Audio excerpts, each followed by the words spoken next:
My name's Cindy Davis. I'm the Assistant Program Director here at Trinity Cafe. I've been here since October of 2009, and my job entails creating the volunteer culture here and also grant writing, which I enjoy quite a bit.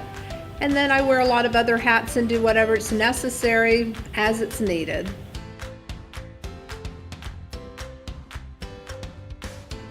You know, our guests have a lot of problems living out on the street, and sometimes that they bring it inside with them, and sometimes we have to calm situations down or sit and listen to people.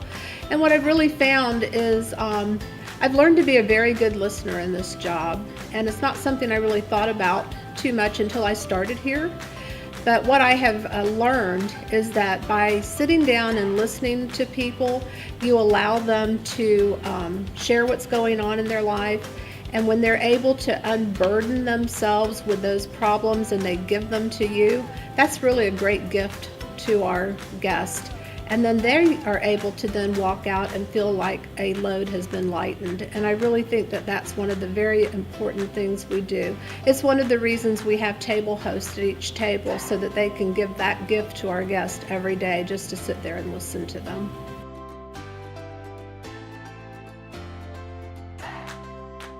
I will tell you, one of the first stories that really struck me is soon after I started here at Trinity Cafe.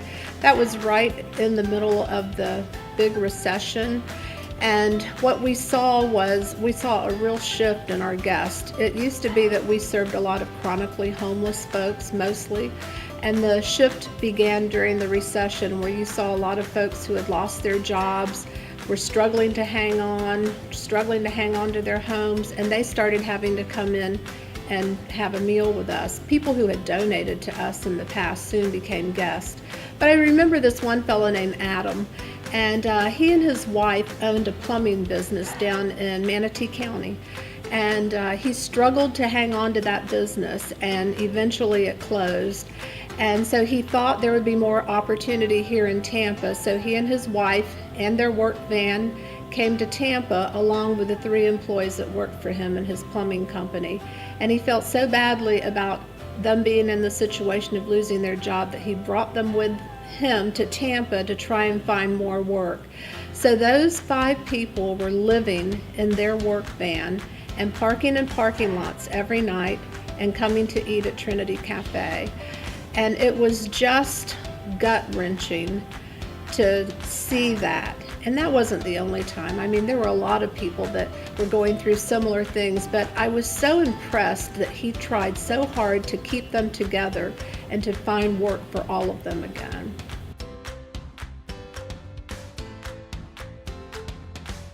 Probably my greatest love and hobby is music.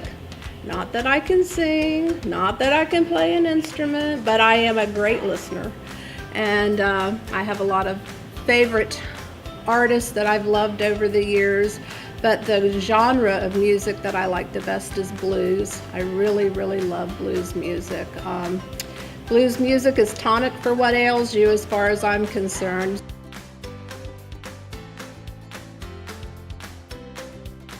I got to go to Buddy Guy's club, Legends, and I took a group with me because we're at a conference. What do you do after the conference is over? Well, you go to Buddy Guy's Legends and hear some great blues music.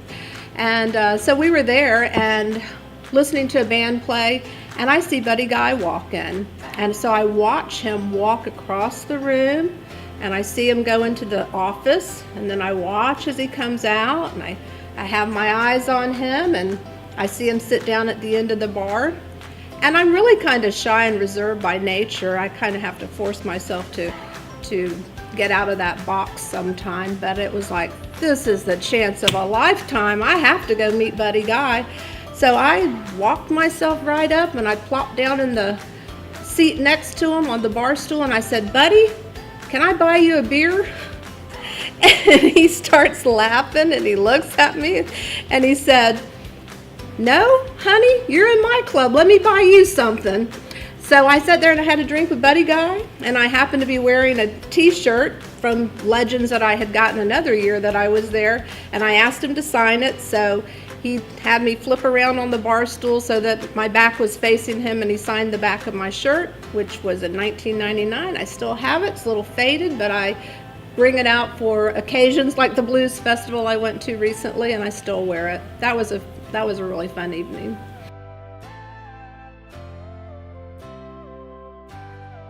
So what happens when you get a grant and you open up an email and you get a big grant? Yay! 4 Walmart grants came in today. Woohoo!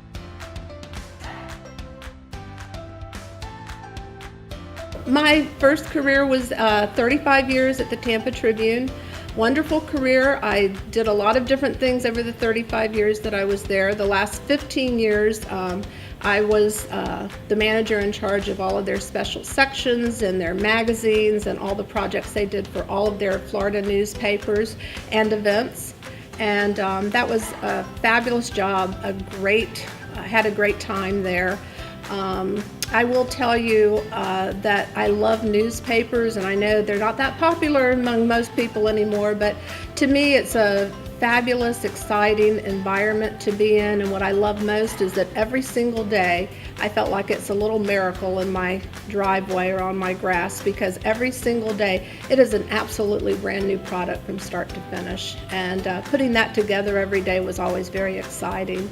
But it was actually while I was at the Tribune that I became very in tune and interested in hunger.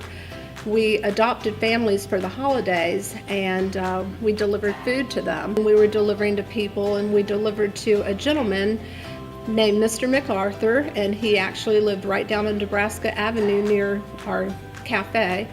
And he had lost his wife after 63 years of marriage, and his only request was for a microwave oven because he thought he could learn to heat up microwave food. And when we delivered, he told me that the thing that was the hardest for him was, he said, I have no one to sit and talk with when I eat anymore. And he said, that is just so difficult. He said, I really enjoyed that about our relationship. And I thought about my own family. Even growing up as a child, we always sat down to dinner together. My own family, you know, my children and my husband and I, we sit down for dinner together, and I thought how I might feel if I didn't have that experience. And it was, you know, it was gut-wrenching to me. It was really a gut punch to hear him say that. So then a couple of years after that, probably, I read an article in the paper about Trinity Cafe. And before I even stepped foot in the cafe, I knew I was destined to be there, because they do exactly that. They serve people that are hungry, and they sit at the table and talk with them. Two things that just resonated with me so much from my deliveries through the Adopt a Family program we did at the Tampa Tribune. So I was laid off in 2009, and after 35 years, it was time to do what was in my heart. And what's in my heart is, you know, serving people and feeding, making sure that people have a beautiful meal. And that's what I've been doing for almost 10 years now, and I could not think of anything more rewarding.